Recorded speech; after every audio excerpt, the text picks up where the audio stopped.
نحمده ونصلي على رسوله الكريم أما بعد فأعوذ بالله من الشيطان الرجيم بسم الله الرحمن الرحيم لقد رضي الله عن المؤمنين إذ يبايعونك تحت الشجرة فعلم ما في قلوبهم فأنزل السكينة عليهم وأثابهم فتحا قريبا صدق الله العظيم۔ 18 ذی الحج ہے اور 18 ذی الحج کی مناسبت سے میں آپ حضرات کے سامنے ایک شہید کا ذکر کروں گا، ایک ایسا شہید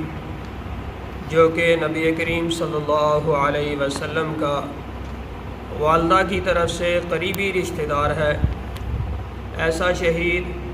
جس کا والد کی طرف سے بھی سلسلہ نسب رسول اللہ صلی اللہ علیہ وسلم کے سلسلہ نسب کے ساتھ عبد مناف کے اوپر جا کر مل جاتا ہے۔ ایک ایسے شہید کا میں آپ حضرات کے سامنے ذکر کروں گا کہ جس کے نکاح کے اندر پیغمبر کی 2 بیٹیاں آئیں، اور یہ ایسا شرف ہے اور ایسا امتیاز اس شہید کو حاصل ہے کہ پوری دنیا کے اندر کسی انسان کو یہ شرف حاصل نہیں ہوا کہ اس کے نکاح کے اندر پیغمبر کی 2 بیٹیاں آئی ہوں۔ میں آپ حضرات کے سامنے ایسے شہید کا ذکر کروں گا کہ جس نے جب ہجرت کی تو پیغمبر نے ارشاد فرمایا کہ حضرت ابراہیم علیہ السلام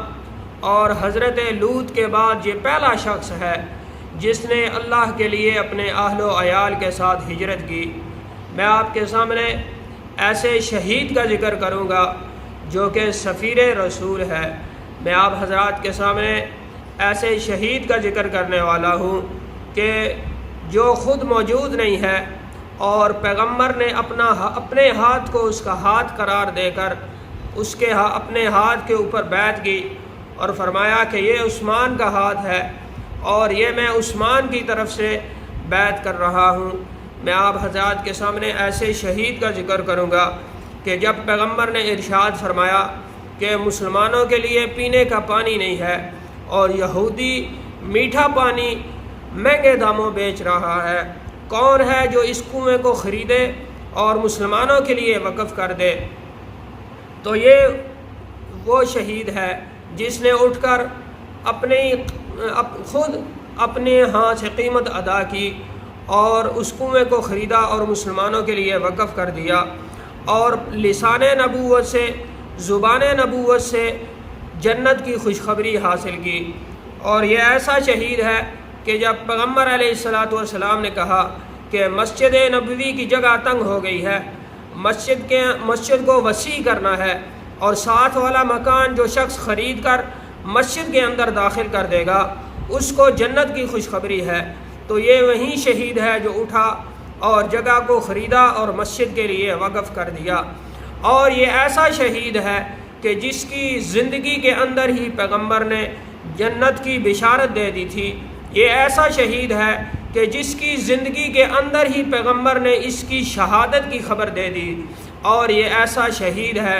کہ جس کا نام لے کر پیغمبر نے 11 مرتبہ اس کو جنت کی خوشخبری دی ہے۔ اور اسی مناسبت کے ساتھ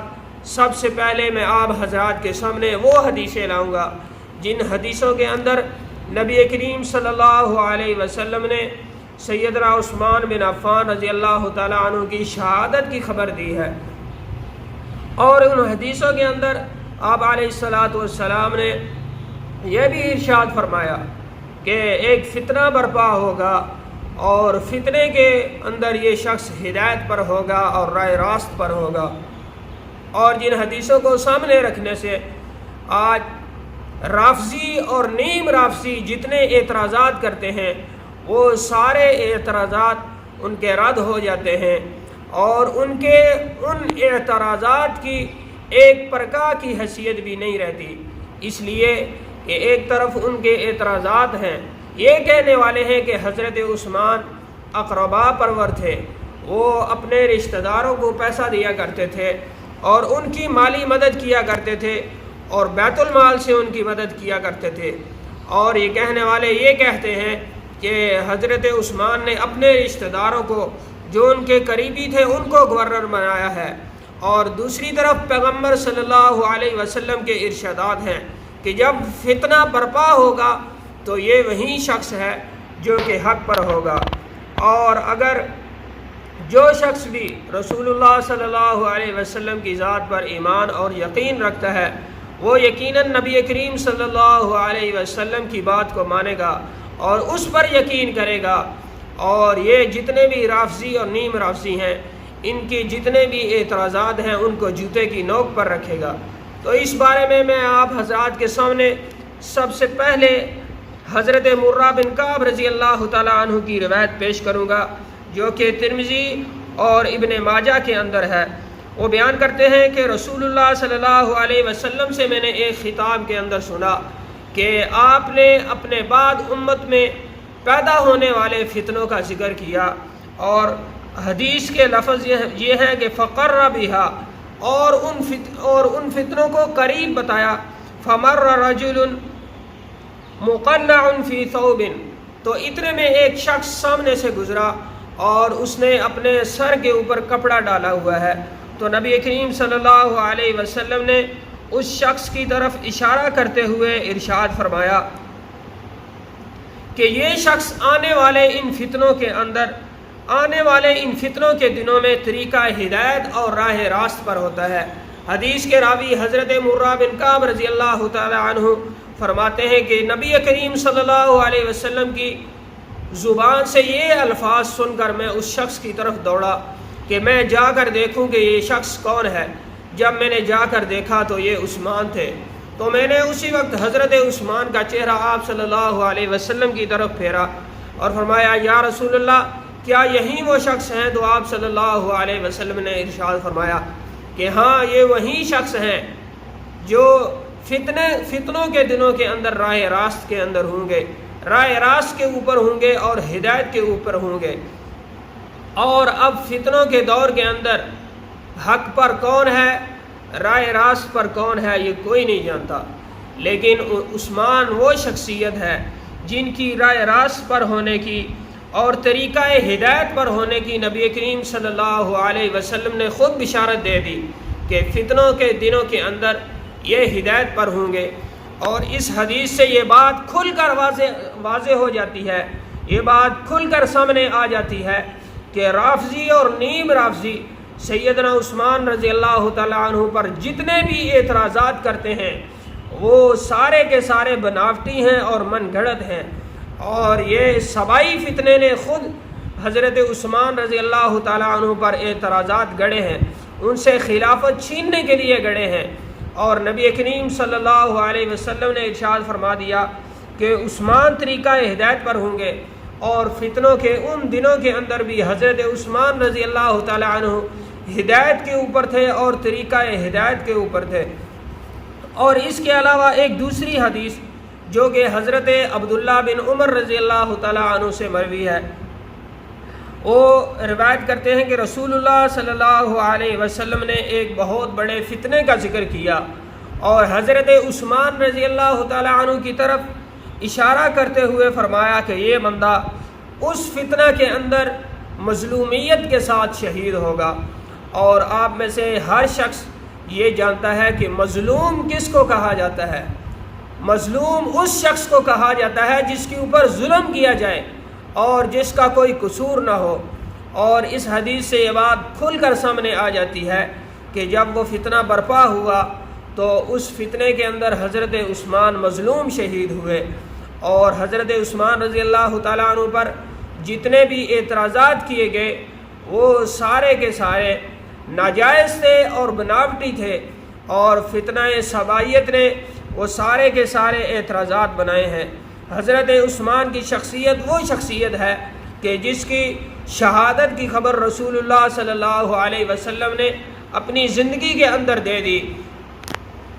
اور جب آپ کے مکان کا محاصرہ کیا گیا تو آپ نے اس وقت لوگوں سے خطاب کرتے ہوئے یہ کہا کہ لوگوں کیا تمہیں وہ بات یاد نہیں ہے کہ جب رسول اللہ صلی اللہ علیہ وسلم سبیر پہاڑ کے اوپر تشریف فرما تھے اور آپ کے ساتھ حضرت ابو بکر اور عمر تھے اور میں بھی تھا، اور پہاڑ کے اندر حرکت پیدا ہو گئی، پہاڑ نے ہلنا شروع کر دیا، تو رسول اللہ صلی اللہ علیہ وسلم نے اس وقت پہاڑ کے اوپر زور کے ساتھ اپنا پاؤں مارا اور یہ ارشاد فرمایا کہ اسکن صبیرا فإنما علیک نبی وصدیق وشہیدان، کہ اے پہاڑ ٹھہر جا، کیا تجھے اس بات کا علم نہیں ہے کہ تیرے اوپر ایک نبی کھڑا ہے اور ایک صدیق کھڑا ہے اور 2 شہید کھڑے ہیں۔ اور یہ واقعہ مکہ المکرمہ صبیر پہاڑ کا ہے، اور اس کے علاوہ دوسرا واقعہ جو کہ احد پہاڑ کے اوپر واقع ہوا، اور نبی کریم صلی اللہ علیہ وسلم پہاڑ کے اوپر موجود ہیں، اور ساتھ حضرت ابو بکر اور حضرت عمر بھی ہیں اور حضرت عثمان بھی ہیں۔ اور یہ روایت بخاری شریف کے اندر حضرت انس رضی اللہ تعالیٰ عنہ سے مروی ہے کہ پہاڑ کے اندر حرکت پیدا ہوئی اور پہاڑ کے پتھر اوپر سے نیچے کی جانب گرنا شروع ہو گئے، تو نبی کریم صلی اللہ علیہ وسلم نے پہاڑ کے اوپر زور سے اپنا پاؤں مارا اور یہ ارشاد فرمایا کہ کیا تجھے علم نہیں ہے کہ تیرے اوپر ایک نبی کھڑا ہے اور ایک صدیق کھڑا ہے اور 2 شہید کھڑے ہیں۔ تو ان حدیثوں سے واضح طور پر یہ بات سامنے آ جاتی ہے کہ حضرت عثمان جنتی ہیں اور شہید ہیں، اور حضرت عثمان پر جتنے بھی اعتراضات کیے گئے وہ جھوٹے اور من گڑت ہیں۔